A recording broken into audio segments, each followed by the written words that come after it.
Good? Yeah, I'm fine. All right. I'm just making sure everything is. Maybe I should just put this down. There we go. All right. So I just gotta open this up for a second. Okay. Hi, everybody. Welcome to Intuitive Vibes, Narc Survival 101. Vanda, Yes, we're ma'am. live today. I know. Are you excited? I'm nervous Why? because there's no editing. Because you don't want them to hear some of the stuff you say to me on the side when we not recording, right? Yeah, you're right. You're right. Hey everybody, welcome back to Intuitive Vibes, Narc Survival 101. Hey Gil. Yes, it is showtime. Oh boy. You're going to be seeing me look down because because my phone is like all the way over there, and usually it's always like up front on top of us. You can see our pores. Better you than me. Because Listen. what's your The thing? makeup. So guys, on today's live, on Sip Chat, we have our drinks. Mm-hmm. We're here to talk about a lot of different things, Okay. actually. Well, one of the things I wanted to bring up was some of the stuff that I did in my last live, of course, and actually what I wanted to do in this video was pretty much what I explained to you before, that I wanted to use a lot of the terms that most people who suffer narcissistic abuse can understand, and of course correlate it with stuff that has happened, whether it be in our relationships, friendships, family dynamics, things to that effect. And Amira Hassan, hi, welcome. Thank you for What's up, joining. Amira? So, okay, well then I'm gonna put this right here because she's probably gonna know a few people too who's coming in.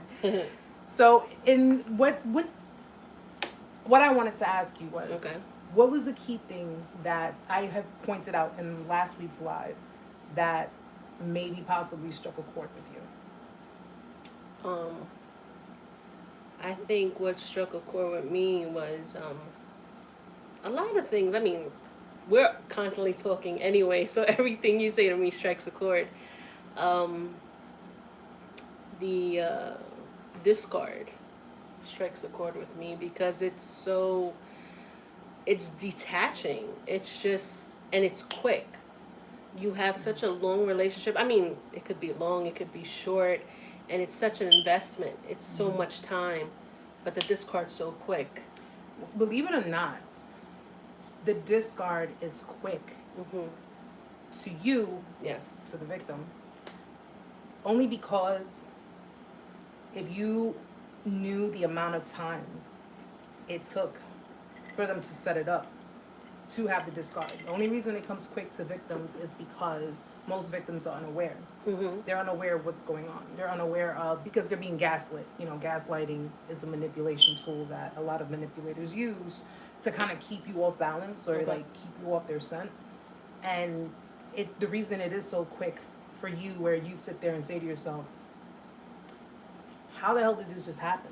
Like just yesterday we were together, we were in love, you know, not literally, but just, you know, we were together and we were in love, and now it just turned to this. And it turned, you know, because the person that you once were in love with, the person you were highly invested in, turned out to be someone completely like, you don't recognize them. You don't even know who that person is standing in front of you. The reality of it is that that's truly the person that they are, and the person that they were when they were with you was the person they were pretending to be. So when it comes to the discard stage, in actuality, it's not quick. It's something that has been developed over time, but it's quick with the victim because the victim is pretty much hit like with a ton of bricks. It's like, where the hell did that come from? I could have sworn, I mean, like, you may have noticed certain things. You may have noticed certain patterns about someone. The detachment, where they're becoming distant, you know, you guys are not doing the things that you normally would have done before. You're noticing changes in attitude, changes in intimacy, you know. And it's like, you kind of think about it, but you're like, you brush it off because you don't really put too much thought into it, because well, you're being gaslit. So, Right. of course, if that's the case, then you're not really going to sit there. I mean, but part of you in the back of your head thinks about it. You're like, like, what the hell is going on here? And then if you try to bring it to their attention, you get met with aggression. Right. You get met with, what are you talking about?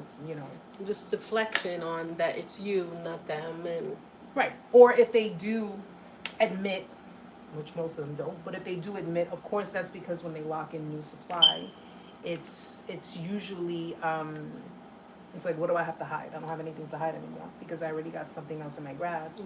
And which what I explained in one of my videos, why the narcissist has to hurt you. That narcissistic rage, and if you notice towards the end, nitpicking, fighting, they pick fights just to kind of like, maybe get out of the house. Oh, I need to get out of the house because you're just acting, and you're looking at them like, what the hell are you talking about? Like, you really, really are gonna leave the house? You're really gonna go run out there for something so minute, so small? Like, you see it as being small, but they use that as any excuse to possibly go out there and meet their new supply, or do whatever it is that they do. But when it comes to the discard, and this is what I tell people all the time, I tell people, don't internalize that, don't take that in. When they deflect, I cheated because, or maybe if you had paid more attention to me, maybe if you had put more effort into the relationship, maybe if you had done this, maybe if you had done that, it wouldn't have been this way. You notice how it all gets pinned on. It gets pinned on you. It gets pointed in your direction. So a lot of manipulators, when they do try to rationalize and reason, and they try to like justify their behaviors, it's mostly because they know they're wrong. Okay. And you caught them. But the easiest way to do it is to deflect blame onto you. So in this case, when with your ex-wife, and you had played that for me, and I was listening, and I noticed that she was doing that. She was deflecting, like she was just like, she was giving you attitude. She was getting like really, like when you were making sense, she was like huffing and puffing and all that, like, oh, okay, all that nonsense. And it's like, you really are getting mad at her for making sense, because when you start to make sense in a situation, that's because you already were able to see through because I was asking her to accept responsibility for what was going on, because I had asked her, we were meeting to talk about divorce papers, and I had asked her, do you understand what this had done to me, mentally and emotionally, because I was affected. And she was like, what are you talking about? You look fine. And I'm like, what do you mean? I can look absolutely perfectly fine, but inside I'm completely broken. And I was like, do you understand?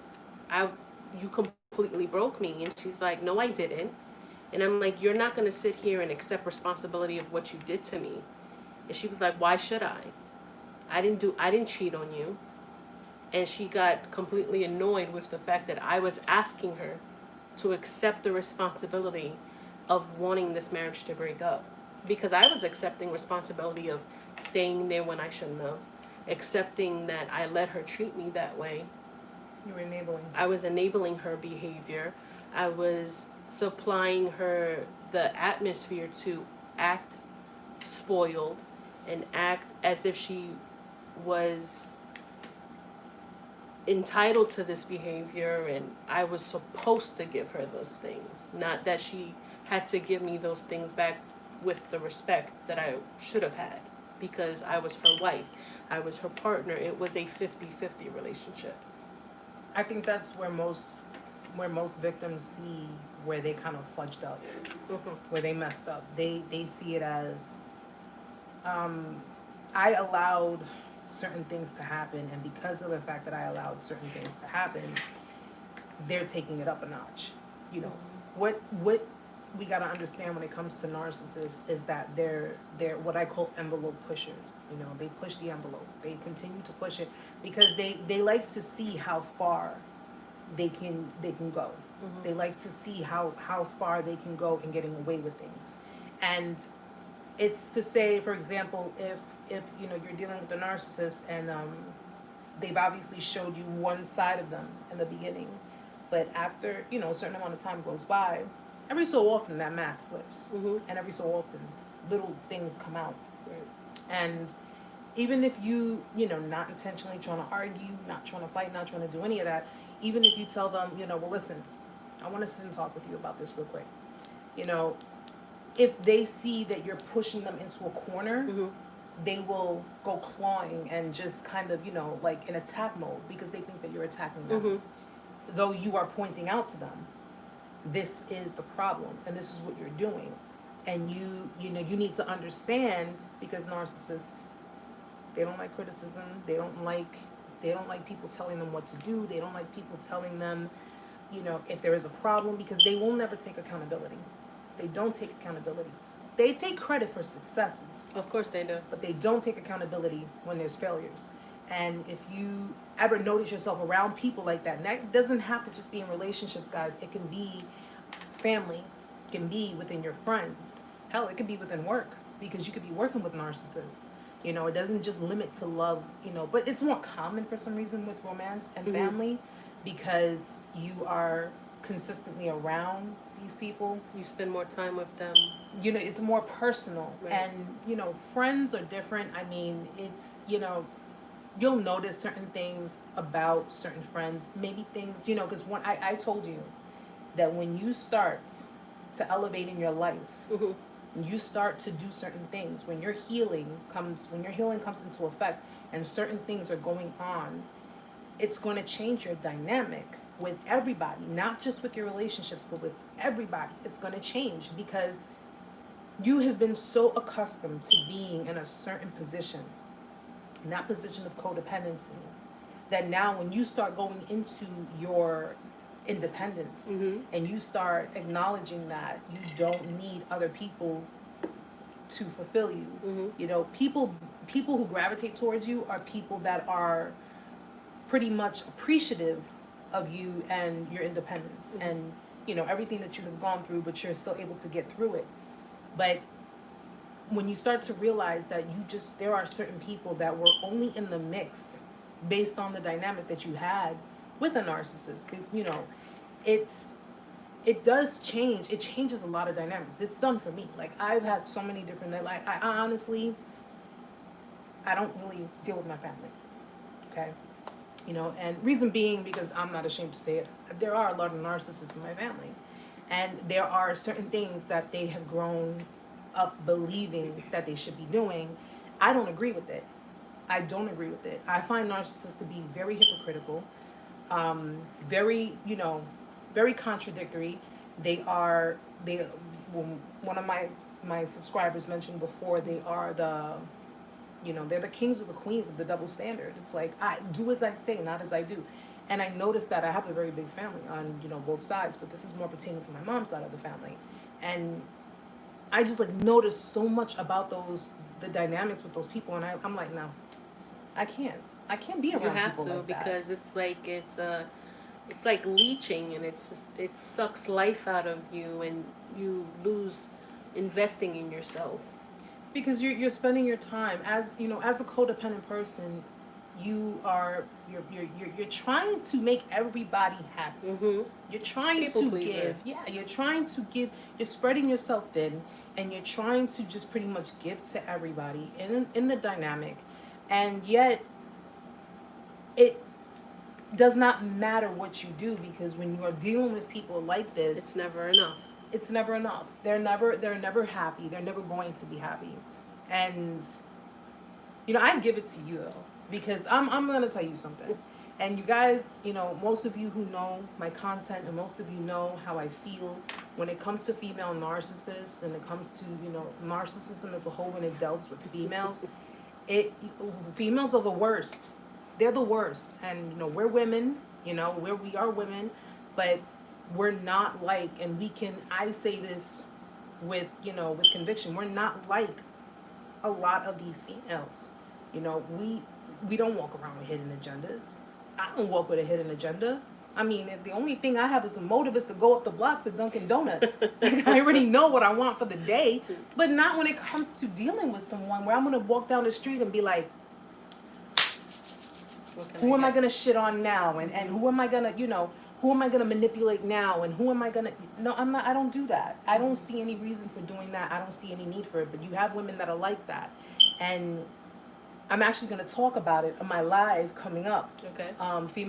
Female sociopath and female narcissist, because the female sociopath video had gotten so much attention, so much retention, and so many likes and views on it. Like, out of all my videos, that's probably one of my most popular ones.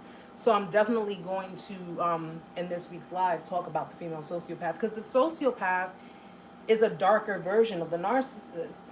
So, like, you got the female narcissist, then you got the female sociopath, then you got the female psychopath. So give me the top 3 known red flags of a female sociopath. Very charming. Okay. Okay. They're very charming, especially if it's like in the beginning, because sociopaths, they do love bombing, and love bombing is where. I have to bring it up because it's like, yo, it's prime example. Matter of fact, when she said to you, when are you going to make me your girl? And you guys had just met. Yeah.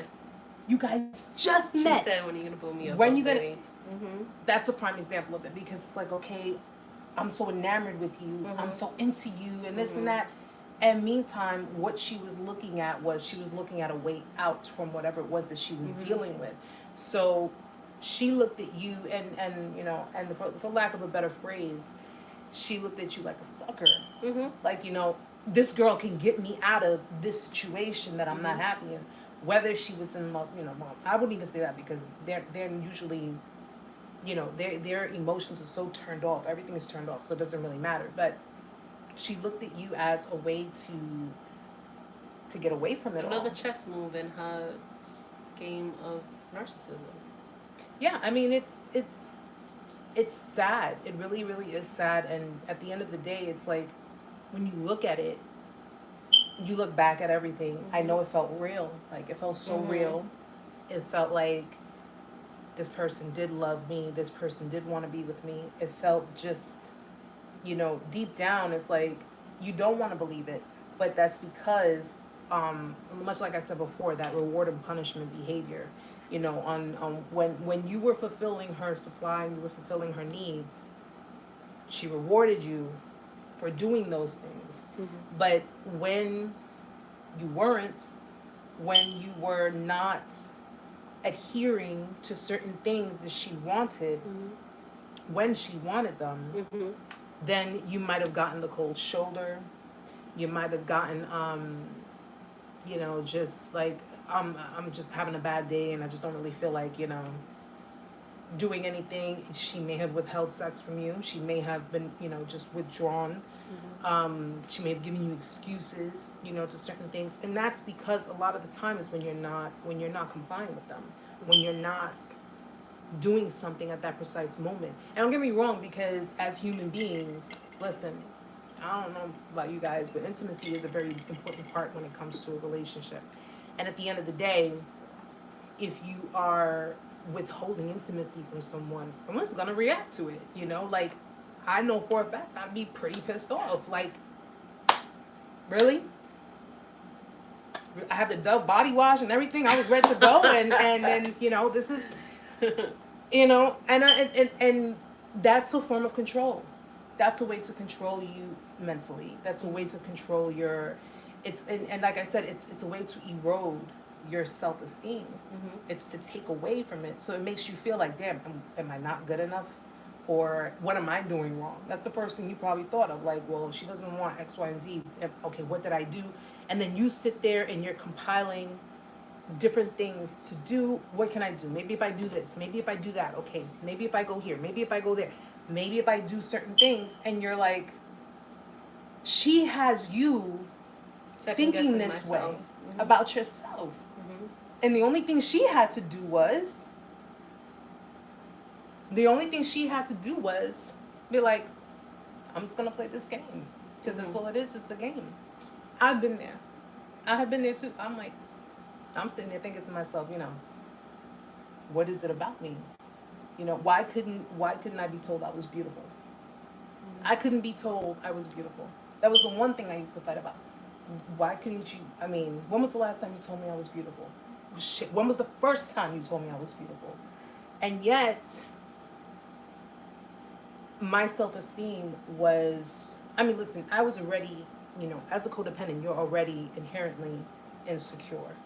You are insecure. You're insecure internally. But during the course of certain relationships, when they make you feel good, they put you on the pedestal, that makes you feel secure.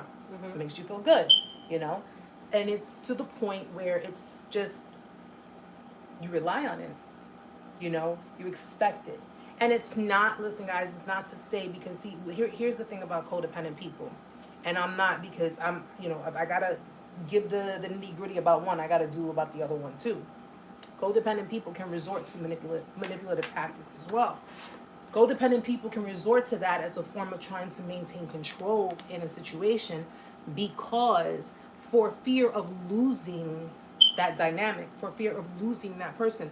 Narcissistic people do it because they fear losing supply.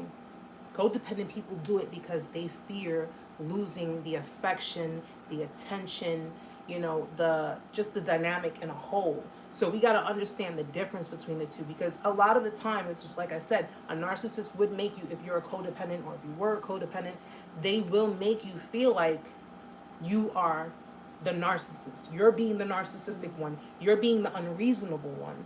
You're being the one who wants everything your way.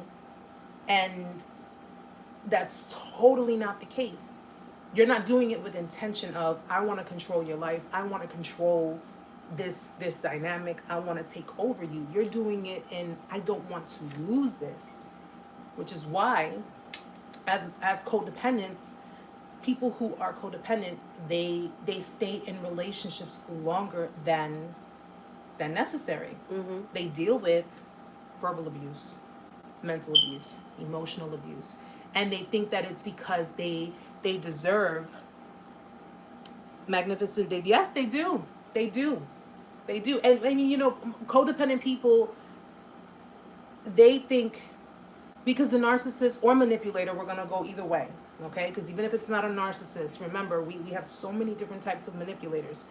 They will make a codependent person feel like they are, they're this big in their world.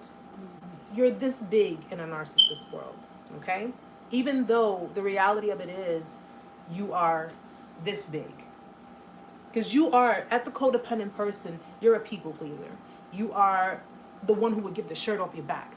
You are the one who would, help out a friend if they need it. Even if you really didn't, if your friend calls you at 8 o'clock in the morning and says, Amanda, can you please come and help me move because, a couple of friends flaked out. Even if because you don't want to do it, at the end of the day, it's like, I really don't want to do it. But all right, I'll be there and I'll help you, because that's just genuinely who you are. I've been in that position plenty of times, but because a narcissist knows these things, they'll take it up a notch.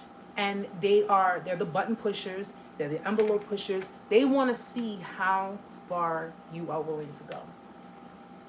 Let me rephrase that. Not how far you're willing to go, how much you can endure before either you decide to leave or they get bored of you and they decide to discard you. So if you look at it anyway, you get both ends of the stick with shit on it.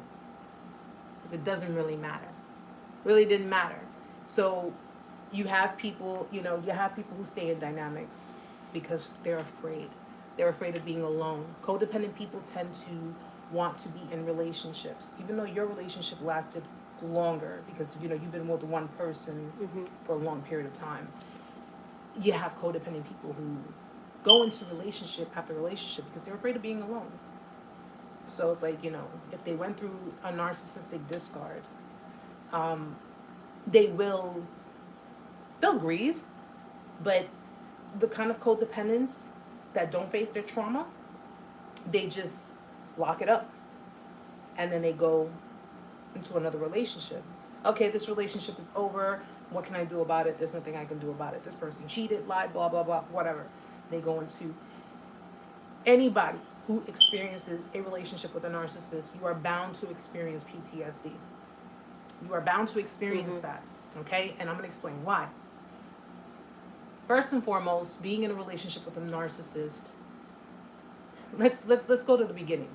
You're in love, right? You fall in love with someone. You have no hidden agendas. You fall in love with the person. And everybody knows when you fall in love, you automatically attach yourself. Okay? You get attached to the person. Here's how the relationship goes downhill, but yet you don't realize it. When it's no longer love and it's just attachment, that is toxic. And how do you know it's just attachment? You are a recovered codependent, so you already know the difference between love and attachment. Now, how do you know it's attachment? Because some people might mistake it as, I love them at their worst. No, honey. No. Them treating you like shit is not them being at their worst. Okay? Them talking down to you and verbally abusing you is not them being at their worst. Them telling you that, certain things to erode your self-esteem and make you feel this big, that's not them being at their worst. The difference between loving someone at their worst and just being attached to a toxic person, you are accepting abuse. Loving someone at their worst is, listen, if you loved her and she lost her job and you're taking on 3 freaking jobs to pay for the bills and do whatever because you know what, she's got to try to get back on her feet. Okay? That's loving them at their worst. If they've been through stuff, see here, because this is the thing that gets me, which is why when I do my live on Tuesday, we gonna talk about this, all right, y'all? So make sure you're here on Tuesday. When you love someone who is also suffering PTSD, okay? We got to understand the difference. But what I strongly believe, if any of you are familiar with PTSD, there's also another form of PTSD, which is called CPTSD, okay? It's called Complex Post-Traumatic Stress Disorder. CPTSD is a form of PTSD from ongoing abuse, okay? I strongly believe that a narcissist is a byproduct of CPTSD, okay? That's what I strongly believe. Don't quote me on it, because if it's not in the DSM, I really couldn't, but that's what I believe. That's my opinion. Narcissistic abuse from a parent to their child, mental abuse, emotional abuse, physical abuse, sexual abuse, okay? It's abuse for long periods of time. It's just, for example, your ex went through all of that, and let's say for, I don't know, until she was like 18, 19, whatever the case may be, okay? And that was long periods of abuse. That is enough to cause CPTSD. And what that is that because PTSD is an emotional feeling that we have after a traumatic experience, which is something that we have experienced. I think you more have CPTSD though.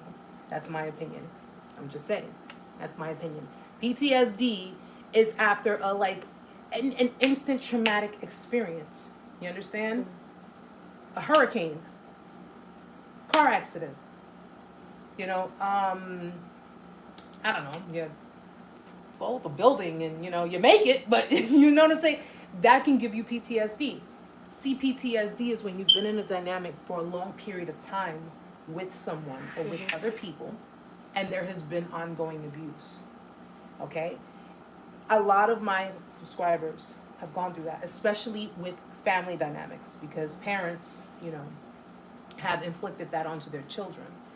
My honest opinion is that a narcissist is a byproduct of CPTSD, which is what makes them paranoid. They don't trust people, okay? And as far as their manipulative ways, they have basically absorbed that when their parents were doing it to them. And because their parents were doing it to them, mom and dad did it to me, I trusted them, they did it to me, and they got what they wanted out of me. Right. Well, screw it. I'm going to do it because they didn't have to put in work. Right. Mom and dad didn't have to put in work to get what they wanted from their kids.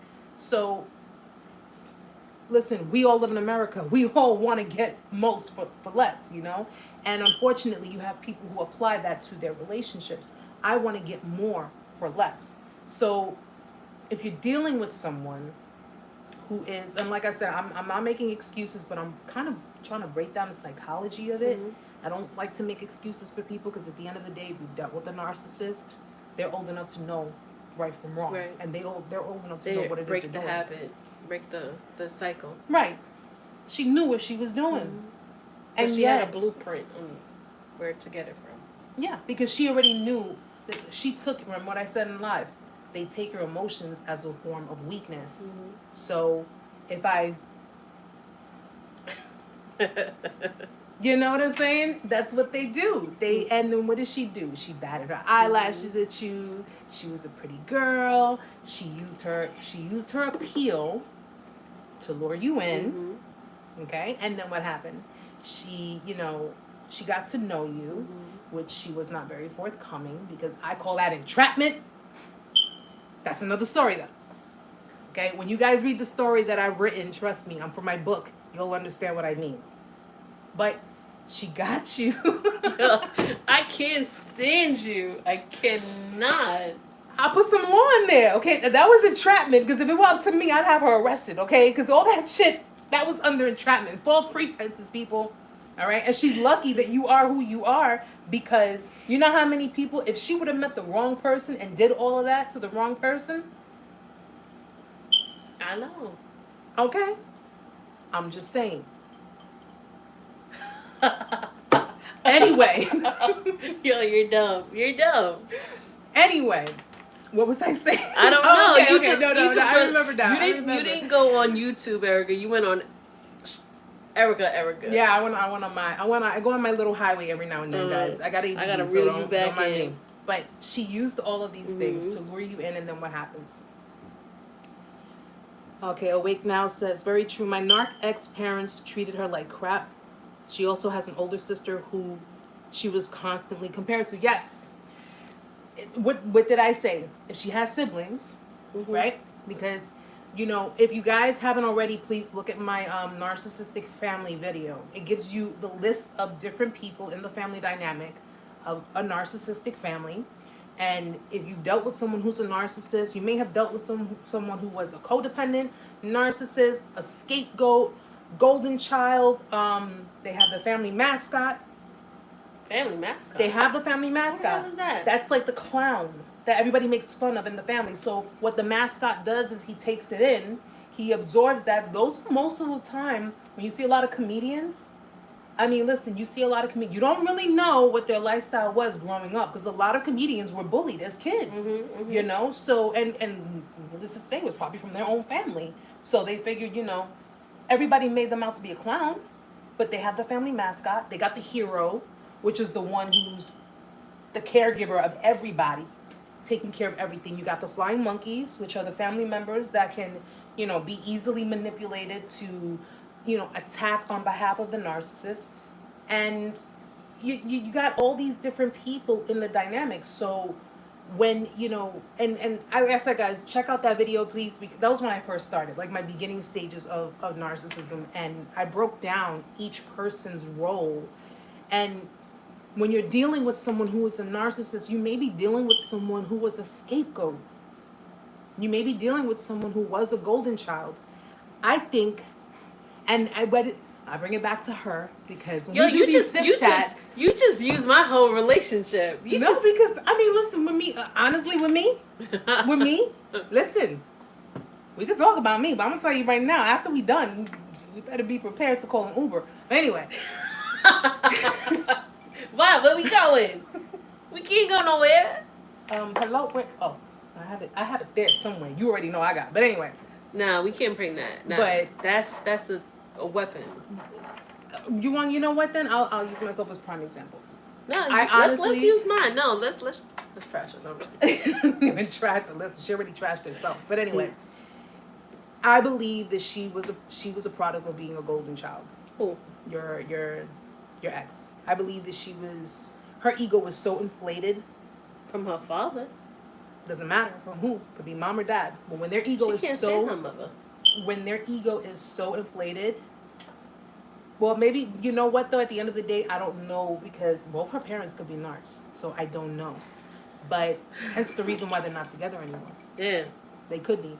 But when a parent, especially a narc parent, inflates their child's ego so much, what is the narc parent doing? The narc parent is, because her father could be her enabler. Her father could be her enabler. Still is. He's probably her enabler. Still He's is. probably the one who's just, feeding into it, giving it to her, like, it's my little girl, it's my little girl. Yeah, your little girl's a narcissistic twat. But Okay, Magnificent says, the narc I crossed paths with was an only child and both parents are deceased. I did see what you were referring to regarding her 3 sons, though. You see? A narc parent will give the role to their children. I think like I said, your ex, I think she was a product of, because her father was clearly enabling her. But I mean, I do understand where you say her father could possibly, he's spilling his shit all over the table. It's the ice You is be in a milking it. hot ass mess. Yeah, you talk some now. Yeah, cause you just like, I think her father is in under whatever narc. Because he would butter her up. He would definitely inflate her ego, and then he'd ask her for stuff. Like, He might be an introvert, inverted. he would, I mean, and I'm like, and then he wouldn't give anything back. Like, oh, I'm borrowing, and I'm like, are you gonna ask him for it back? Like, you're taking that. That's her And dad. And then he'd make excuses. And I'm like, So if I had to guess, her mother was a scapegoat. her biological mother? Mm-hmm. She couldn't stand her biological mother. Why Because her not? biological mother chose her husbands over her children. Or whatever husband she was on at that time. Chose her husband over her kids. Mm-hmm. That's what she told me. Well, there's another thing. Because narcissists can tend to be just like the parents that they resent. Well, that's why I said she's on her second marriage. I just said that. I don't know these people personally, Hello. but I mean, listen, judging by the father though, I would probably. She's half of each of her parents. She definitely is. Well, that's probably why they never worked out. Because most narcissists, they can end up in relationships together, but the relationships won't last very long. They don't last long because there's that power struggle. There's that fight for control. So if you have 2 parents that are both narcissists, but they're not together anymore, it's because it did not work out, because the amount of intensity when it comes to the toxicity would not work. That dynamic would just consistently be blown up. So in most cases, it's needless to say, a relationship between a narcissist and a codependent would be more manageable, because obviously the narcissist is the one who wants control and the codependent is the one who is willing to submit to the narcissist in order to gain some form of affection or attention, love, which it's not really love. Well, it was hard for me to, again, know what was real in that relationship because I only got her side of the story.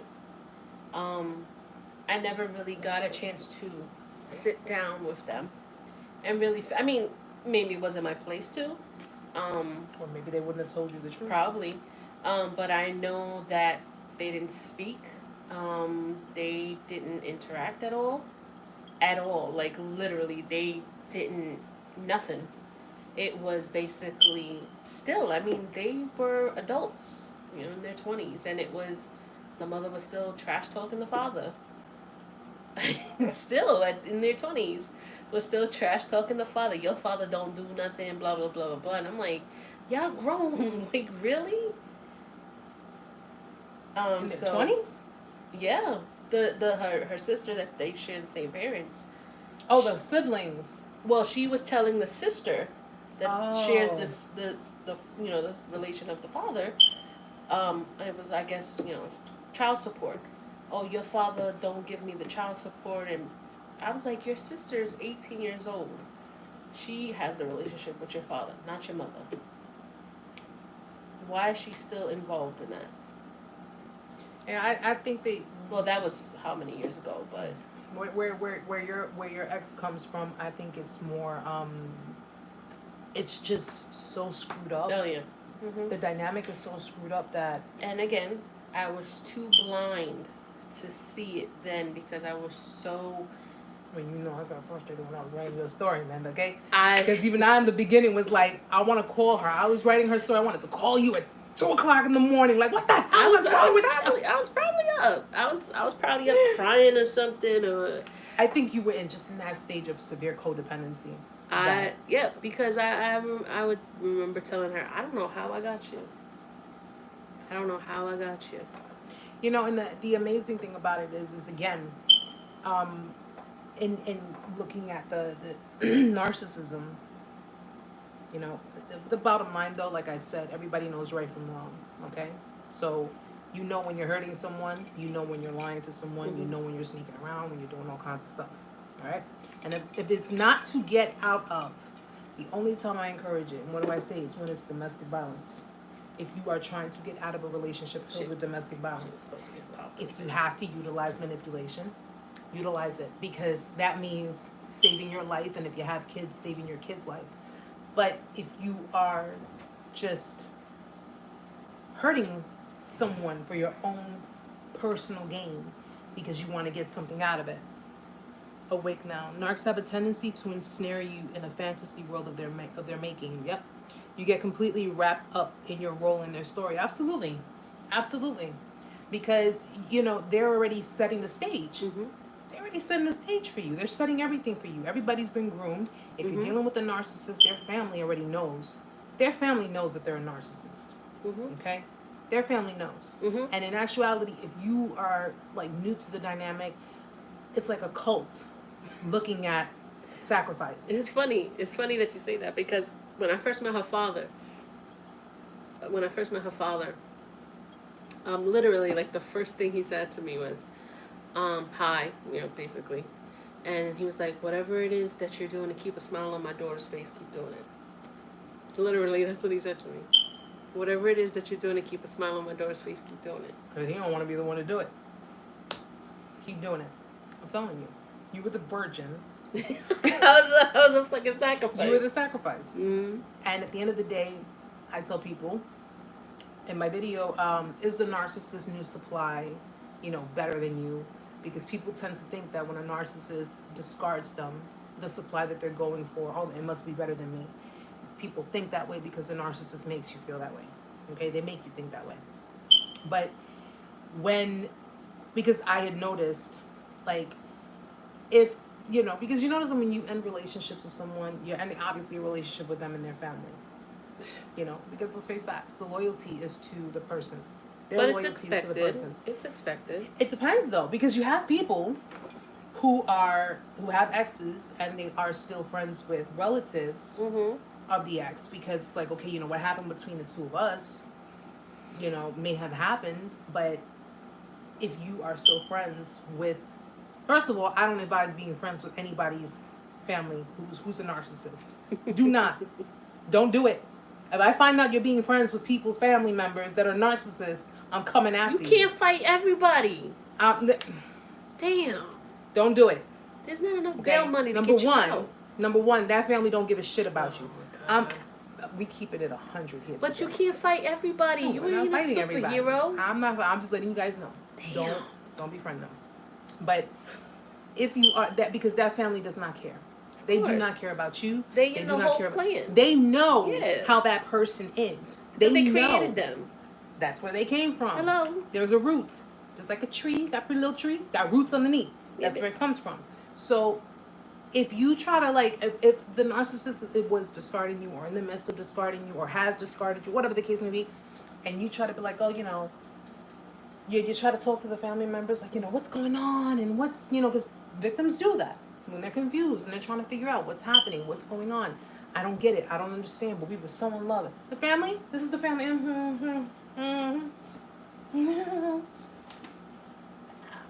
I don't know. And, I don't like to get in the mix of things. I don't want to get in the middle of nothing. And I don't want to do... Don't bother with them, people. Don't bother with them. Don't bother with friends of the narcissist, because the friends of the narcissist are their flying monkeys. Do not bother with them, okay? Do not sit there and expose any kind of feelings, any kind of emotions with them. What? What's up with your file, Mama? It's on. It's not going off. It's cool. It happens. Anyway. Always fucking technical difficulties on me. Do not stay in the mix, because not only will, like I said, they're flying monkeys, so their loyalty is to the narcissist. Anybody that you have met through a narcissist, their loyalty is to the narcissist. Okay? Friends, family, you name it, that's where it belongs. We didn't even get to the other 2 points. Hi, Alicia. Welcome. And she has... Oh, you got your glass of wine? We got our Baileys. Yeah, I still got my wine in the fridge, though. You don't need that. You jump off the cliff with no parachute. We didn't get to number 2. Point number 2, because you running with number 1. Number 2. Go to number 2. What is that damn fire alarm, bro? That's killing me. I want to take the battery out. I tried. How many times did it go off when I burned I bought something? you tools today. We gonna take that bitch out. So the 3... Oh, 3 to... I'm sorry. Yeah, I got Number ADD. 2, get back on track. Of a female sociopath. Yes. Okay, another thing of a female... What, the signs to look for, or just The top 3. You said number 1 and rolled the with love it. bombing. Right. Okay. Number 2. Number 2, she's going to mirror you. Yes. She's going to mirror you. She's going to mirror you to... And my son comes out of his room. Hi, Sean. I'm going live right now. He has... You got a potty? Go ahead, go. Bye. Go ahead. I'm so sorry about that. My son usually stays in his room. Okay, go ahead, go. I'm sorry about that, guys. Number 2 was Number mirroring. 2 was mirroring. They mirror you because they want to give you the impression that they are... Only today. It's all right, though. Keep it moving. Baby, just go ahead. Go into the bathroom. Go ahead. Don't worry about it. Don't worry. I got it. Don't worry. Go ahead. Go. You just kick it out. Kick it. Sean, just kick. Go ahead. They mirror it. Tell them. So they mirror you. Girl, we just having an awesome day today. So they mirror you. They start finding the things that you like. So clothes you like, things you like to do, music, hobbies. They try to start creating an atmosphere that you like so that it keeps you around. It keeps you thinking that you're a perfect match. So that it's like you're destined to be together, because they want to keep you around. They want to keep you in their realm because they want to be able to keep taking from you. So they image you, they mirror you. And to get, even if it's so that it could get your friends to be like, oh my God, you guys are too good to be true. You guys are so alike. And so they try to, mirror the things you like, music, things you like to do. I got him in the bathroom, though. Bruh. It's okay. But yeah, they so, I tried. No, you were doing good, though. They basically, what they do is they compare. First of all, they get information out of you. Mm-hmm. So they can create a story in reflection to your story. Mm-hmm. Okay? So they can, they'll give you false... First time we go live, guys, and all kinds of stuff happens. But they'll basically act as if whatever experiences that you have gone through, anything that you have gone through in the past, they'll give you fake stories in reflection to that. Like, I went through that too, and oh yeah, I know what you mean, and when I always it's wondered, like they're interviewing you to then use everything you told them later to be like, you know what's funny? I went through that same thing too. I like to do those things, and you're like, really? But you know what that's for? It's to exploit you in the end. It's to exploit you, because when they're done with you, sociopaths are like, they're you know, the thing about sociopaths, and that's why I tell people to be very careful, because a lot of sociopaths, you associate a sociopath with people that are like criminal activity, okay? But they are criminal because you're taking your emotions and stealing them to throw them against you. No, absolutely. But I mean, like, by criminal, I mean like straight crazy chicks who are in jail for like murder and they should go to jail. And well, I know. Okay. I know. Because if we have people in New York City that needed to go to jail for criminal activity of narcissism, but stay focused. Anyway, and the third one. Yeah. Okay, the third one. There's just so many, guys, but I would say the key one, third one. They're okay. When they're on the hunt, they're very brazen. Hunt for what? Like, what do you mean? When they're on the hunt for example, while they're with you? I mean, in general, because female sociopaths are very, very competitive people. They're very jealous. They get very jealous. So if they come across a female that they feel is excelling, or if they have certain qualities about themselves that this particular sociopath is like, you know, you're getting the attention, you're grasping the attention of these people, and it's taking away from me, they'll be brutal, extremely brutal. Like, they will, if they, let's say for example, they were your friend, but they feel that you are being competition for them, or you are, you know, you're taking the spotlight away from them, they will go and reveal your deepest, darkest secrets. So it was like the last video that we had in our last sip and chat, where I was dating that girl for a little bit, and she went and was like, oh, we need to hang out and this, that, and the other. She took more time to hang out with me and was like saying she was crazy and all this other. Well, yeah. I mean, being a narcissist, a female narcissist, she's going to, she listen, they want their supply, but they want your supply as well. They want your attention on them. And listen. Hi, Andrea, welcome. But they want, basically, they want their cake and eat it too.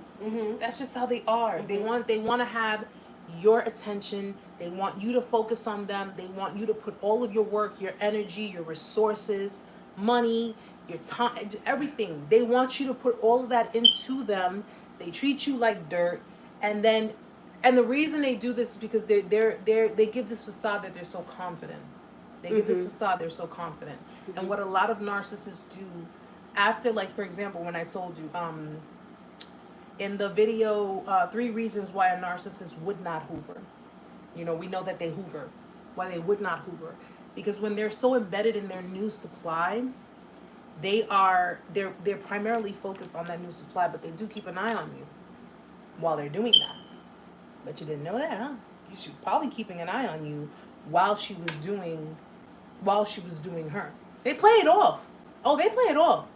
I'm gonna tell you something. I know these undercover narcs. Okay? I know y'all play it off. And I know they be watching too. I know they be looking. Okay, relax. Chill out. Those be the ones that give me the dislikes, I'm telling you. They play that off. Is there a chance that maybe they don't? No. Is there a chance that they don't? No. No, you really? Narcs are, they're highly, because you know why? They expect you to crumble. They expect you to be like, I can't be without you. I can't live without you. And like I said, as far as hoovering is concerned, she may not hoover you, okay? But better believe they will watch to see how your life is going. They will watch to see what it is you're doing. You know, if you're with someone, if you're dealing with someone. I mean, how the hell did she find out about you were dealing with another chick? How did she find out about that? When y'all first. When she told you, oh, let's be friends. And I'm sure you probably asked, like, listen, you know, if you want to be with somebody else, you want to deal with somebody. Nah, it's not even like that, because that's exactly what they say. Oh, I don't want to be with somebody else. I mean, why does it gotta be somebody else, bitch? Because I know it's somebody else. Relax. I don't like females like this, guys. You sorry. act like you mean relax. Because I'm so angry for you. Shit. I'm about to sit you in front of the air conditioner. Relax. Who put in the divorce papers? You or me? Shit. Relax. I don't like her. We can't do live. I'm about to put you in a timeout. I don't like her. Shit. Who's healing? You or me? I'm healing for you. Damn. I'm like just chilling. Relax, girl. If she knew about you dealing with somebody else, how did she find out about that? What time are you talking about? That time, she's telling you that the girl's crazy. That was around the time when she ended it with you. And that was MySpace. That was the time of MySpace. And she was friends with my cousin, and we were hanging out and stuff, and I think she called him or something because I wasn't picking up the phone or something. She found out or something. Why would she be bothering calling you? I don't know. I wish she would have left my ass alone. I probably wouldn't have spent all that money on that pretty ass ring. Instead of her pawning that shit. She what? She pawned it. I told you. She pawned that. I told you she did. I showed you. Girl, don't act like I didn't tell you. Ladies and gentlemen, I feel sorry, and I'm so sorry that you have to deal with women like this. Matter of fact, these are not women. These females are just they're no good. They're no good. Don't befriend them. Don't be anything with them. Okay? Because they love bomb friends. They love bomb friends. They do that too. So if you are a woman and you're not sure, they are the female narcissist would be the one who's the nicest one in the room, who'd be quick to jump to your side and get to know you, get to know things about you, and make you, because she uses that to get you to trust her. She uses that to get you to confide in her and basically tell her everything, so that way in the end she's going to use you. She's either going to use you as her flying monkey, and if you try to go against her, or if she feels your competition with her, everything that you have told her in confidence, everything that you have told her, just from your heart, gets splattered all over the place. Mm-hmm. And everybody knows about it. And everybody is, you get humiliated. This is why I don't have many female friends. I stay away from females, because I'm like, I wish I used that type of intuition when it came to men too. It's like, that's just the problem. That's the problem that we have, where we'll be quick to say no. We can see the red flags when it comes to women, but we can't see the red flags when it comes to men. And that has to change. That really has to change.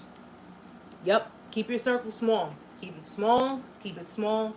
Keep it small. My circle is like this big.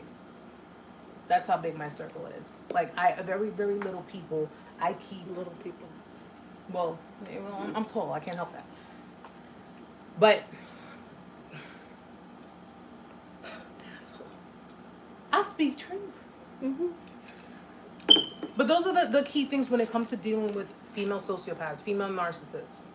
We're going to get more into it on the live on Tuesday, guys. So definitely be sure to tune in for that, because I'm definitely going to go head on into dealing with that, because I advocate for you, ladies. I advocate for you guys when it comes to dealing with the male narcissist, but I definitely got to push more for the female narcissist, because a lot of guys, and that was what I wanted to make my point, was that when you're dealing with someone who is suffering PTSD, this is why I told you it was a good idea not to date while you're healing, because you just let me tell you something, okay? Let me explain something to you, okay? Stop moving the table. This is why it's important not to date while you're in your healing, guys, okay? First and foremost, if you dealt with a narcissist, you obviously clearly are dealing with someone who is suffering a certain form of PTSD, all right? And that's because that PTSD was passed on to them based on, of course, the dynamics with their family. But if you start dating during your healing stages and you're not really ready, but you're doing it because, you want to just kind of rebound, or whatever the case may be. Though you are not a narcissist, you can do certain things that would resemble narcissism. It would resemble narcissism in someone else's eyes. Okay? You have endured a trauma bond. The trauma bond is you basically being in a relationship with a narcissist is like Stockholm syndrome. Okay? Stockholm syndrome. Come on, you've been watching my channel. Do you know what Stockholm syndrome is? I'm still ticked off with She's the loopy. fucking alarm. My alarm went off like 10 minutes ago. It has. Anyway, Stockholm syndrome is where a victim creates empathy and trust for someone who's holding her hostage or him hostage. Okay? And it's because over time, the perpetrator is giving the victim certain things to, I guess you could say, not satisfy them, but they're giving the victim certain things like punishment and reward behavior, but more on the reward side. So the victim is misconstruing that as a form of feeling empathy and things to that effect. They are creating a level of trust for someone who is holding them captive. Okay? That is the same thing as being in a relationship with a narcissist. In my video, Traumatic Bonding, where I give you 5 signs that you have a traumatic bond with someone. When you're dealing with a narcissist, the narcissist is passing their trauma onto you. That's where that whole traumatic bonding comes in. That's where that attachment comes in. And that's why that attachment is so hard to let go. Mm-hmm. Because it's basically, I mean, listen, you want to talk spiritually, energetically, it's an energetic attachment, but the attachment is so hard to let go because you have been so embedded in that bond, and you have been, what's the word for it? I mean, she's basically demonstrated to you that she demonstrated love, but she demonstrated it in a cognitive sense. In other words, the kind of she gave you what you wanted based on what she felt you wanted. Like, she'd tell you what you want to hear. She'd show you certain things. She'd do certain things for you because naturally that meant that she was going to get something in return for it. You gave freely. Mm-hmm. She gave with attachment. She gave with strings attached. So in most cases, if which listen, let me be real clear about this. I have checked the chick's Facebook, okay? I'm not gonna deny. I don't deny nothing in front of nobody. You want to ask me something? Ask me. I don't give. Did you check your ex? I used to check my ex. I used to check his ex because I did not trust her. So many. I speak it like it is. I checked her ex's Facebook, and I went as far back as to when the two of them were together, and I saw that every single time she posted something up, she would post something up pertaining to you. When you had the eye thing, and you had certain whatever, mm-hmm. any kind of medical issues, whatever the case may be. Mm-hmm. But the way she would do it in the sense of, look at me, I'm the concerned wife, and I gotta post it up on Facebook. How concerned about my wife I am. Bullshit. Okay? You gotta sit there and put it out to the entire world, every single thing that you're doing for your wife. Okay? Because that's how she made it look. She made it look like she was doing everything that a wife should, do. Mm-hmm. She was catering to you. She was doing all of these things to you. And of course, they're about image. It has to be that way. Okay? But she never mentioned if you guys had a fight 10 minutes before she put that post up and she was talking shit to you. Mm-hmm. They don't do that. They don't sit there and mention when they were getting all verbally abrasive and stupid that you wanted to knock their teeth so far down their throat that they would have to eat through their asshole. They don't do that, right? No, they shouldn't have done. Oh yeah, she's going hard body for my relationship. I mean, I could do mine too. I could do mine too. I mean, I've been through it all, guys. I told you go off the cliff and you don't come back with no parachute. I've been through it all. I've been through it all, and at the end of the day, you know why? As an advocate, it's just that's how you get. You want to fight for people. Mm-hmm. You want to I literally listen. If I had a bag of rocks in my possession right now, I'd go buy a few cars. Just point them out. Point them out. I'll throw the rocks. I'll throw the boulders. I don't give a damn. Like, it's nothing to me. Mm-hmm. You know, and if the cops ask me, Miss Sanchez, why did you do it? Fucking narcissist. I mean, it's a good thing, and it's really good that having somebody like Erica, and it's funny that we're doing this because coming up on a year that I messaged Erica, and I was going through everything that I was going through, and having somebody like Erica in a situation that you are going through something like this is so important, because you're going through so many things, you're going through so many emotions, and if you are alone, it is 10 times harder. And really alone, like specifically alone. Like, you're alone in a city, you're alone in a town, you're alone in an apartment. It's 20 times as hard, because you're in your head, you're in your feelings, you're in an environment where you have nobody. Your friends are gone, your family is gone, nobody knows what you're feeling. Because everybody's telling you, get over it, or it can't, you'll get over it eventually. Eventually is forever to you. So having somebody who knows what you've gone through, straight, gay, it doesn't matter. Hurt is hurt. Pain is pain. So having somebody that's gone something that you've gone through, 3 months, 3 years, 30 years, it's the same.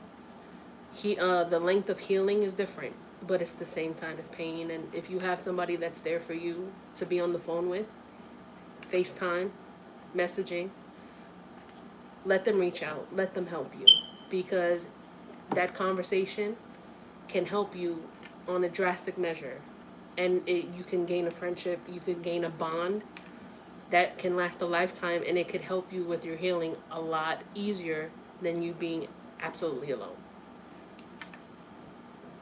Considering the fact that I've had to do it alone, and many a nights I was tempted to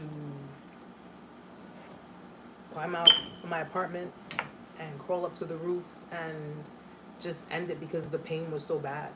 The pain was unbearable. Like, I couldn't recognize myself. I didn't recognize myself in the mirror. I wouldn't eat, I wouldn't sleep. I couldn't. It was just like, you couldn't do these things, but you knew that the other person was sleeping just fine. The other person was, having a whole load of fun, drinking, hanging out, going places, doing whatever, getting their ego stroked. You're still taking the time to think about them. And as many times as God would tell me, think about yourself. Focus on you. Don't worry about that person, because every table turns, guys. Every table turns. Okay?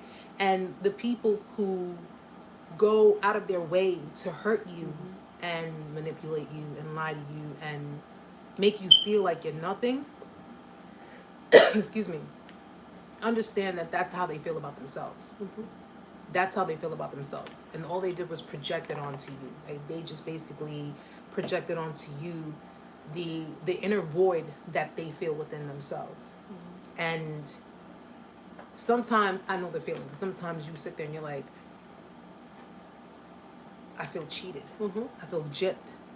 I feel like I did all of this. I was kind, I was loving, I was caring, I was giving, I was everything.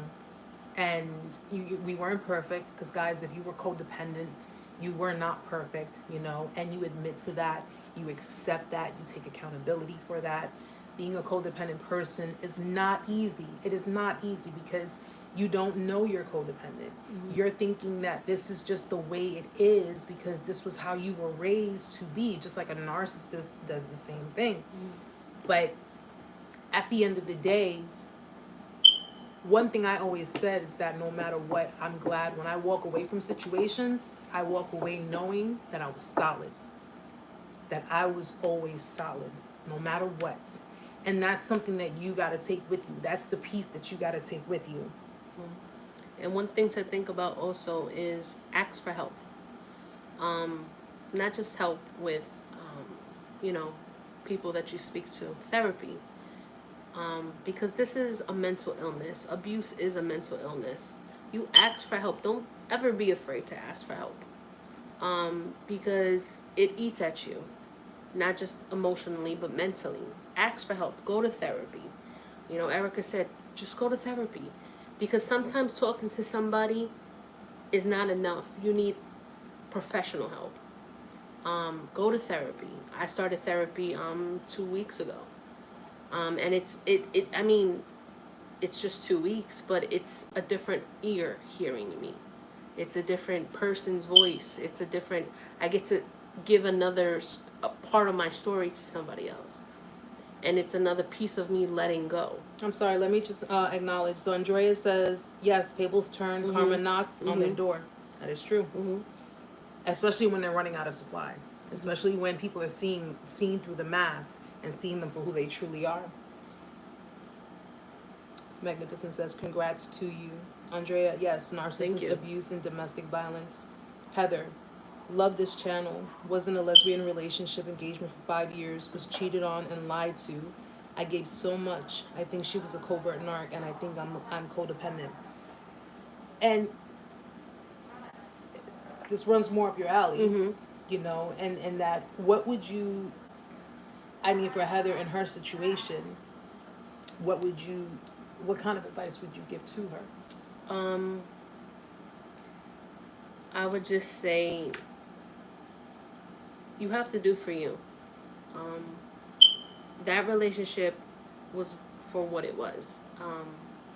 It was for that time. It happened the way it happened because she was in your life to give you the lessons, the emotions, because if you loved her, you loved her. You gave that to her, and you gave that freely.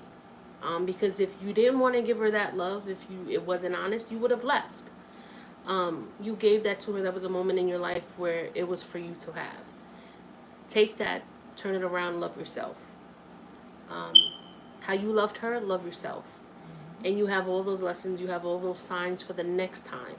Because the person that is out there for you will find you. Will take that, and you'll learn to say, okay, I know that's not what's for me. I know that's not for me. And you'll say, okay, that's for me because that's what I need. That's what's for me. I know that's what I need in my life because that's honest. That's genuine. And you'll be able to receive it because you're hearing your self-awareness will know when it's not genuine. You'll push that away. You'll be like, and your self-confidence will be like, I don't need that. I got enough of myself to give it to me. That discernment. You get that discernment. You become more discerning, and which is why I do a lot of the videos that I do, and I tell you guys I take requests because if I don't know, I'm gonna find out for you, okay, and try to explain it the best way possible. This is what pushed me to doing psychology, to doing mental health awareness, and because being someone who's who was a codependent, who's very empathetic, and you want to be, it pays more in life to be the person that gives to others, that helps other people, because it goes hand in hand. That's our karma. Our karma is we do good deeds and good things come in our direction. So I can do something good without having to ask for anything because I know that it's naturally going to, with patience, it's going to naturally gravitate towards me. So it works both ways. I'm helping other people, and at the same time, my helping other people helps me, because the more I understand you guys and the more I understand how to help you, the more I'm understanding myself. It's like simultaneously. And I think a good point for if you're coming out of a negative situation and you're in the process of healing, put yourself around good people, because what you're looking for, it may not necessarily be in an intimate relationship. The relationships you find around good people are the relationships you're going to need in your life, and it's going to supply you for what you feel like you're missing. It may not be an intimate relationship with somebody like a boyfriend or girlfriend. It could be friendships. It can be family that maybe you haven't been in touch with. Establish those relationships because those might be the healing things you need of those relationships and healing, because it's not, oh, I need to be with another woman or another man to feel like I'm healed. It can be new friendships. It can be old friendships. It can be family relationships that you've ignited again to heal. Absolutely. And Andrea says positive people, inspiring people. And you know what? Yeah, I mean, it takes a while to get there though, guys. I mean, we weren't always positive. And that was the thing. We weren't, but it took a while, and it takes, which Amanda was saying, therapy helps a lot, because therapy, it helps you to unlock doors that you had bolted shut. And you need to unlock those doors, because you need to, all that residual energy, that trauma, everything that, I strongly believe a narcissist comes into people's lives because there is certain trauma that needs to be triggered. That is absolutely true. That needs to be triggered so it can be healed. You not only heal your relationship trauma, but you heal your childhood trauma, your adolescent trauma, your semi-adult trauma. That is absolutely true. Absolutely true. And it's because it goes along with your attachment style. Okay. I have a video for everything. I have a video on attachment styles. What don't you have a video of? I go for everything, girl. I think everything. You need to take a break. I think you've hit all. Well, that's why I'm just doing the lives right now. I'm sticking. I'm going back to school, and I'm gonna stick with the lives right now. But yeah, your attachment style is very important to understand. And if you go to a therapist, when I went to mine, and I had learned about attachment styles before going to therapy, I went to my therapist, and I said, I'm interested in learning my attachment style. She was looking at me. She goes, she's like, what you here for? She's like, how did you know about attachment styles? And I said, apparently this isn't my first rodeo, so I need to know what's going on with it. And just be prepared.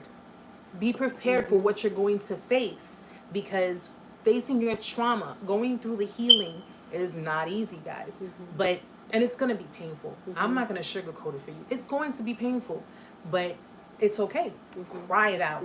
Scream it out. They got places where you can release your anger. Oh, yeah. They got places you can go. I thought something was flying around me. I'm looking at it.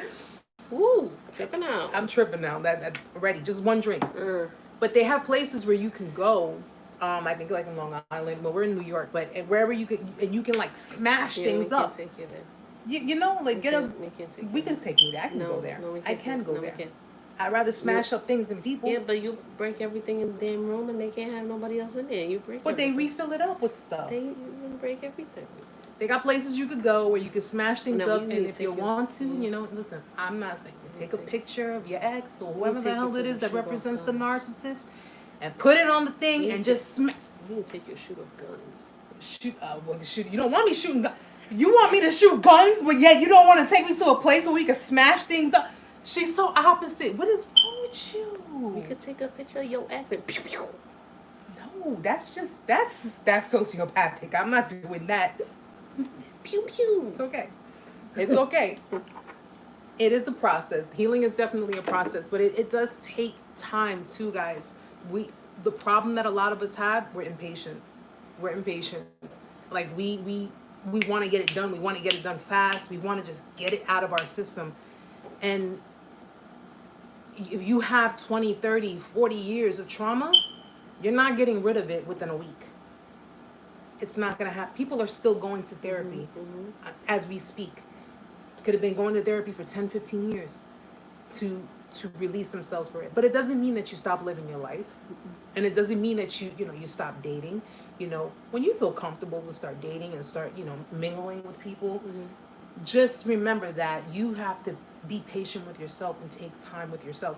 And if you deal with someone and if they're trying to rush you, they're trying to push you, they're trying to force you, then you don't need people like that. You don't need people like that. Because if someone tells you, hey, Jane, don't you think your healing was, you've been healing for 3 years. Don't you think that's long enough? No. That is absolutely true. No, what's the rush? Is this going anywhere? Whoa, hey! I'm being realistic.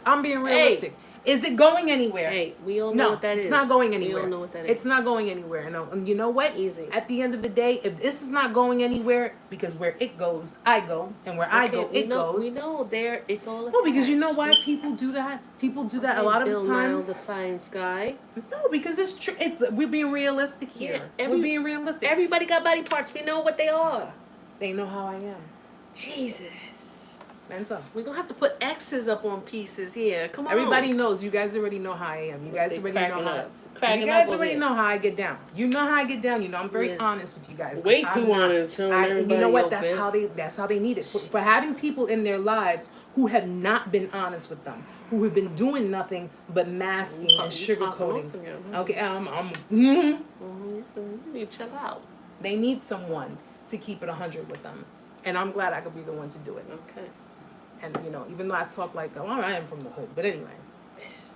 Yeah, I know. But when I get that degree, guys, I'm telling you, that's when you guys can start coming through. I'm gonna hook you up. But is she lucky to have me? What? Joking. I'm joking. I'm lucky that no, I'm playing. I am. I mean, I've had a great family along the way. And I've had Erica along the way. Like I said, I started therapy. My life has completely, it's been a year. September was a year. My life has completely changed. I can't think about what I would be if I didn't have this. My mind won't let me think. Because it's just, I don't have space for it. Because I don't know anything of what my mind, who I would be. I didn't have a job. I got a job in April. I've been working. I've just made the choice. Mm-hmm. I made the choice for myself to say, I am not staying here mentally. I'm choosing myself. She chose her. I'm choosing myself. And I said, I'm not going to get that sorry. I'm not going to get that closure from her. I'm choosing. And I did. I told Erica.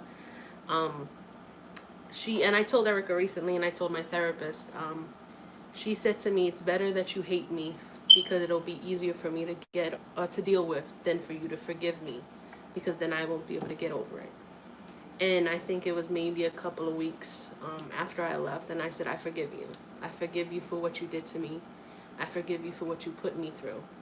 And I forgive you for whatever it is that you weren't honest about. But I gave you everything that I could give you, and it was honest and it was genuine. And I don't know how she feels about it. I don't know what she's been feeling. And I'm just waiting on the judgment of my divorce, and because I decided to choose myself. Heather says, it's been a year after the breakup, still healing. And keep healing. Mm-hmm. Keep it up. Keep going. Keep going at it. But you brought up a good point. Mm-hmm. They want you to be mad at them. They want you to hate them. They want you to hate them because that means that they still have power over you. You understand? Mm-hmm. They want you to hate them. They want you to be pissed off. Mm-hmm. They want you to be reactive. They want you to be responsive. They want you to feel a certain kind of way because they want that power. But when you decide to forgive and you decide to move on and you decide to say that you are no longer going to be a thought, you're no longer going to be a factor, you're no longer going to be anything, I forgive you, that forgiveness is not for them, it's for you. Because at the end of the day, they still have to pay for whatever it is that they did. They still have to deal with whatever it is that they did. But you releasing them is letting them know you no longer have the power to control my emotions, to disrupt my peace, to make me feel the way you made me feel before. You no longer have the power to do that. When you strip them of their power, that let her know when you told her you forgave her and you told her that you're moving on, that let her know that that door is being shut and it's being locked. And I know it's painful because I know for you it was real. And it was the same for me. It was the same for me. But, which is why when people ask me, I'm a widow. I'm a widow. And because I grieved. I grieved. You grieve. It feels like you lost someone to death. It does. It feels like you lost someone to death. They could be walking the face of this earth, breathing. When I did meet her After I left, there was no contact at all. No contact. Maybe like a month or so after for like some stuff and a bill or so. And then that was like end of the year of last year, and then not again till July of this year for divorce papers. But no contact, none, no phone calls, nothing. And there was it was like a death. It was like I didn't even recognize her. There was no recognition of who I knew. And I said it was like I died. It was like I died and you don't remember me and you don't nothing. It was like I died and you went on. And it was okay like that, I guess, you know. But Heather, you know, you're healing. You're gonna have bad days. You're still gonna have bad days. I still have bad days. Holidays. I mean, it's gonna be Thanksgiving soon. It's gonna be Christmas. I'm still gonna have a thought.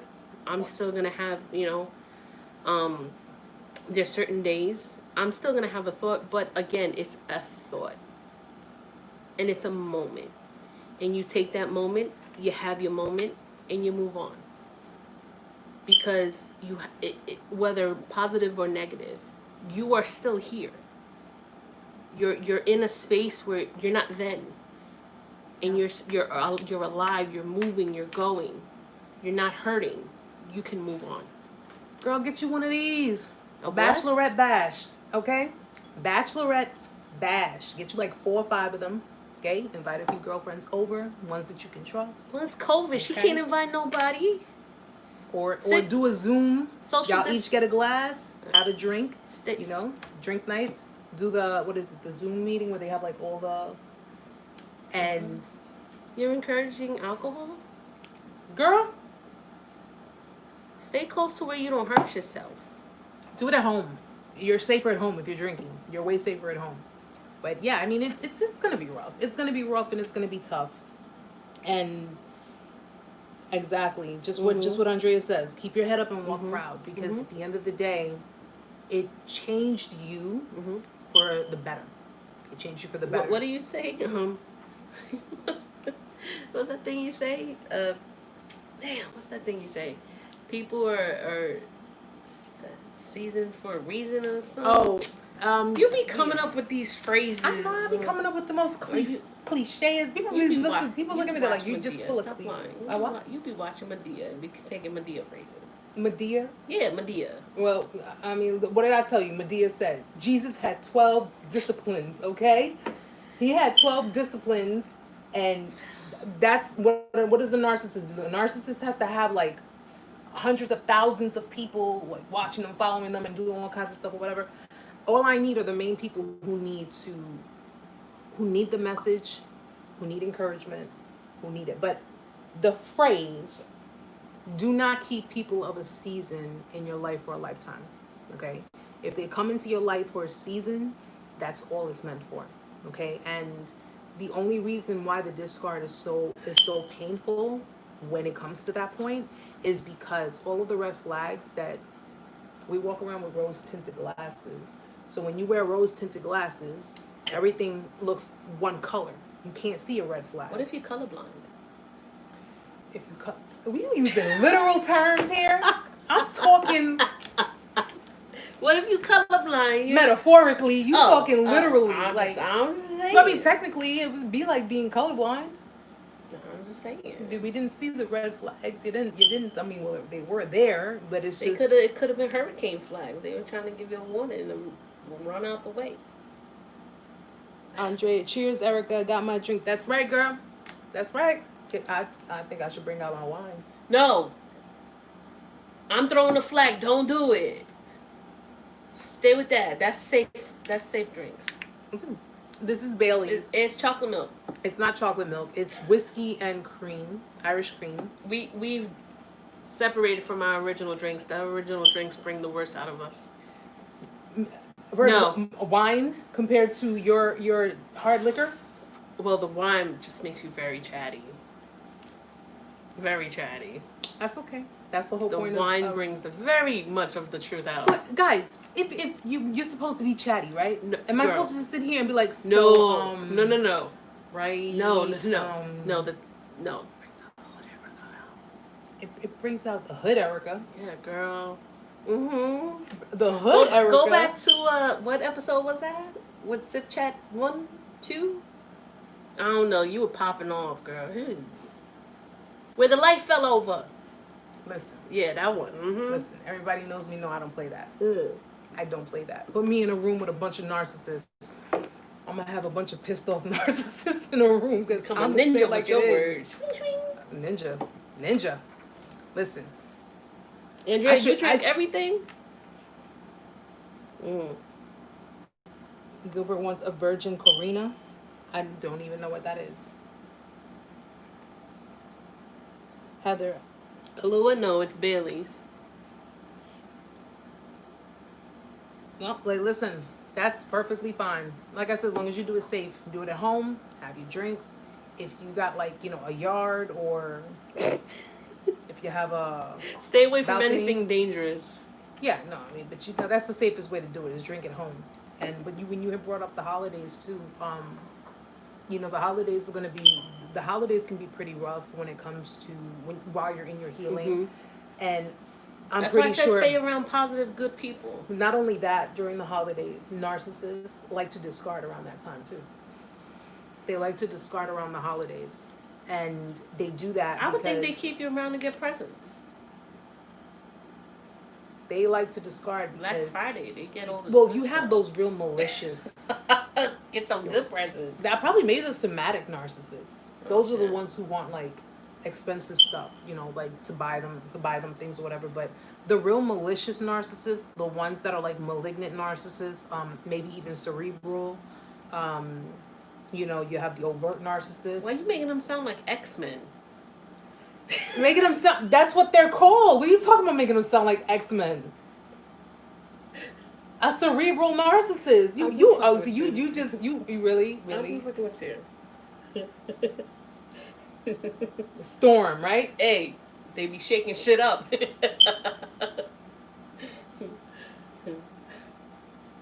Come on. Sip and chat wouldn't be the way it is if I wasn't doing this. Come on.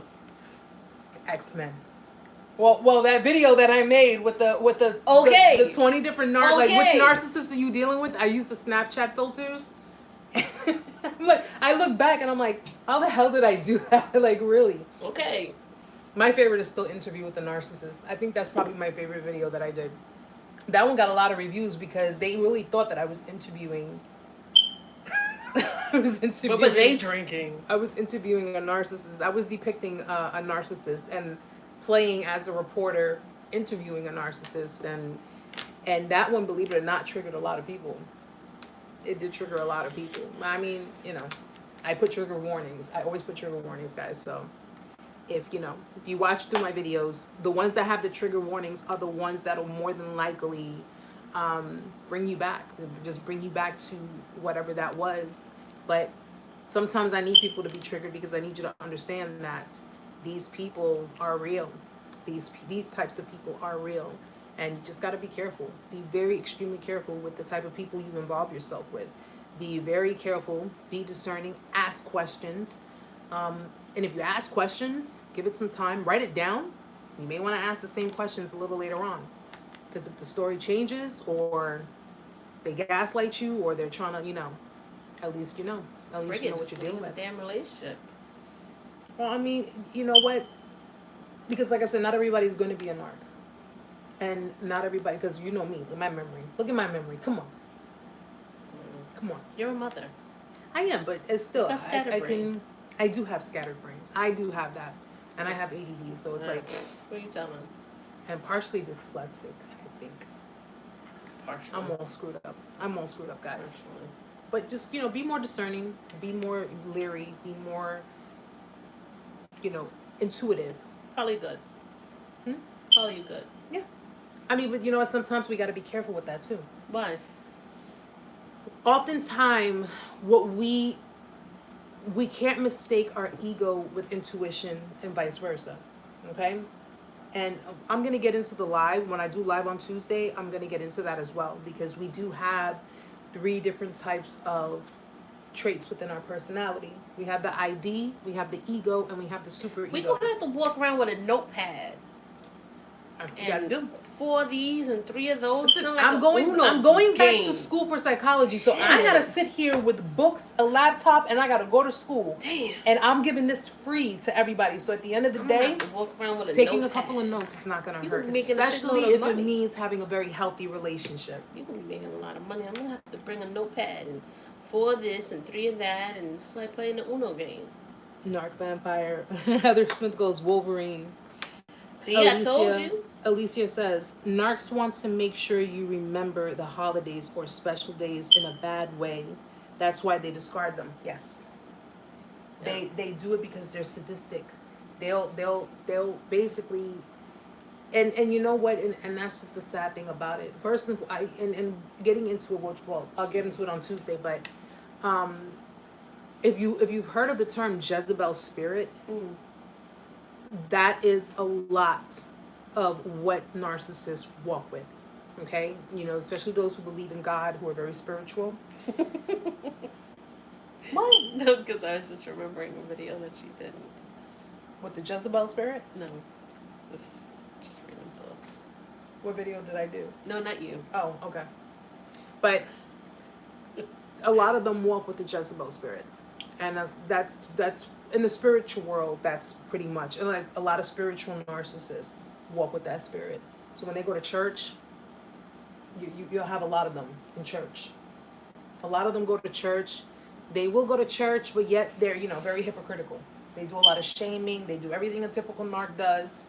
But of course, they show to the world, oh yeah, I'm a child of God. I go to church and I do this and I do, which is why I won't step foot in the church. But unfortunately, these are the kind of people we live around. And so as long as the devil is running all over the place, we're going to keep running into these people. So it's up to us to discern these people. What type of ego does a narc have? A very inflated ego. Yet it's very paper thin. Okay? Well, pop that shit. You hear that? You hear how hollow that is? Their ego is very inflated, but it's very thin. That if you just take a needle to it, pop that shit. You can, the slightest bit of criticism can really tear them down. It could put them into depression. That's crazy.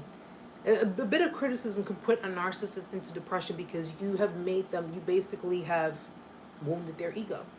But their egos are very inflated. And their egos have been created to be this way by one or two reasons. Either one, their parents did it to them, where they inflated their egos so much that they've embedded in their mind that they're too good for certain people, that they deserve the best, they deserve the world by any means necessary. Or two, their parents have given them back and forth where they've inflated the ego, then deflated, then inflated, then deflated, and because it was so inconsistent, the narcissist decided to just say, you know what, screw this.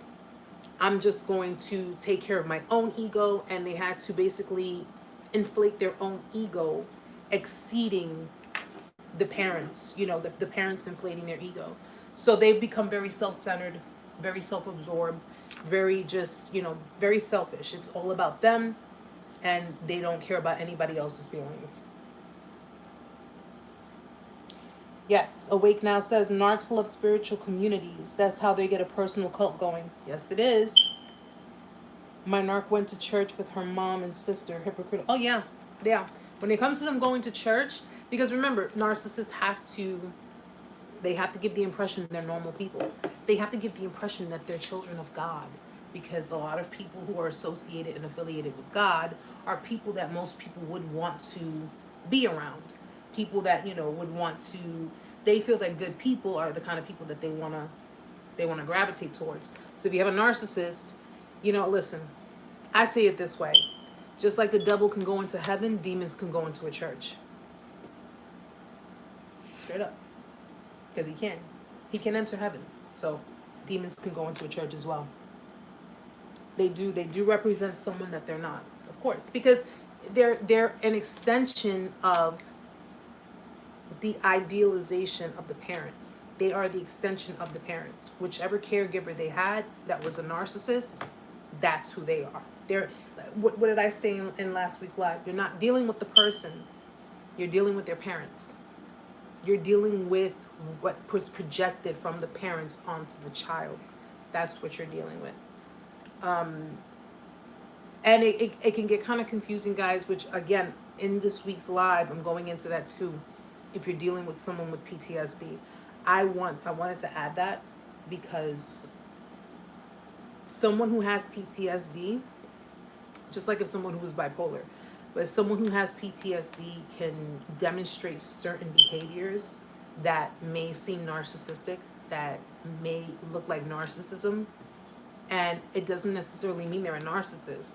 So we're gonna get more into that on Tuesday when I go live, which is gonna be at 8:00 on Tuesday, and we're gonna delve into quite a few things. Definitely gonna do that. But how long have we been running? I don't know. Oh wow, an hour and 42 minutes. I don't know. All right, guys. So wow, it has been it was a great live, minus the interruptions and now I have to clean up this mess, but you know, that's okay. I mean, it was a good one. It was a good first try. We're gonna try to keep it. We're gonna try, like, well, if we do it again, we're gonna try to keep it under an hour. I mean, I don't care. I could talk to you guys all night. We know. I could. You know something? We were getting. What? It's okay. It's all right. It's okay. Don't. I told you, this is gonna be popping, right?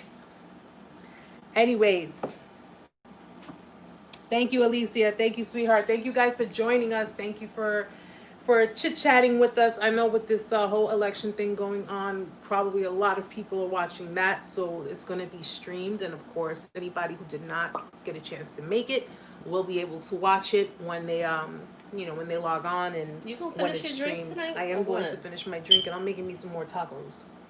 I don't know if I can have more tacos. I'm making me some more tacos. I'm gonna try to eat some more cheesecake though. You don't eat all my cheesecake, Manda. I am. We're gonna talk about this when we're done. No, I gotta close this out. When we. What the fuck was that? Touch is gonna pop off.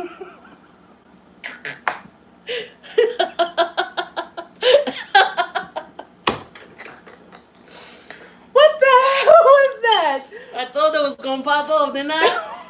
I told you it was gonna pop off. Yo, that scared the shit out of me. I told her to stop playing with me all day. She kept fucking with me. I told her it was gonna pop off. I told you it was gonna pop off, didn't I? I told her. What the hell is wrong with you? Whoa, that shit really scared me. Yo, my heart is really beating, bro. Let's finish this off. Come on now. I told you I bring it all the time. You good? You alive? See, we good. We alive. I'm not even gonna lie. That shit scared the hell out of me. It's got confetti all over here. You got confetti in my drink, girl. You good? We gonna get another one for you. You want another one? I do another one. Don't make me do it. What? I do another one. That's a one-time thing. Manda! Come on, let's end this live. Come on. Don't forget to subscribe to her channel. Girl, it's just confetti. Subscribe to her channel, Intuitive Vibes. What's the rest of it? Come on, get yourself together. I'm a little emotional right now. She just pulled the gun out on me. It's a little party popper. Come on, get your life. Come on now. I'd have been better with the hands. Shit. Come on. Guys, thank you. Thank you so much for joining us. Thank you so much. You guys don't know how awesome it is to know that you guys were here and we were able to talk with you and vibe with you and Amanda give me a heart attack at the same time. You know, we've got 8 more lives. We'll continue. I'm sorry. Lord, I'll tell you. Okay, I got you. I'm gonna walk away. You gonna walk away. Guys, thank you so much for joining us. Thank you so much for being here. I hope you guys enjoyed it, had as much fun as we did. I hope you all, join us on Tuesday. Manda, don't play with me. I'll be fucking flinching here. I'm trying. I can't, yo. I can't. She's hiding behind the camera. Oh my gosh. I hope you guys can join me on Tuesday. It's just crazy. You could join me on Tuesday for our vibing live videos. Manda, you really I'm trying to finish here. I don't have it. Oh my gosh, man. I swear. I love her. I love her, guys. But you know what? Subscribe to our channels, guys. Guys, yes, if you're new to the channel, please be sure to go through my content. Please be sure to subscribe. Tuesdays, I do my lives, 8 p.m. Love talking to you guys. Love the fact that you guys joined. Love the fact that you guys are here. I'm sorry. I'm a little shook up right now. But it's all good. It's all good. We gonna Amanda, I don't trust you over there. Right, what are you doing in there? I can't with her. I can't with her. So guys, I will see you all on Tuesday, 8 p.m. Eastern Standard Time here. Meet me here. Any questions you had, anything you'd like to add, anything you want to do, just let me know. Please email me, shoot me a message, hit me up on Instagram. All the information is going to be in the description box below. Again, I hope you guys enjoyed it. I hope we, managed to at least lighten your load, lighten your night, and of course, put a smile on your faces. I'm pretty sure she has, because I'm still a little, But guys, I love you all. Thank you for joining. I will see you guys on Tuesday. Until next time, guys, much love, peace, and happiness. Love you guys. Namaste. Yes.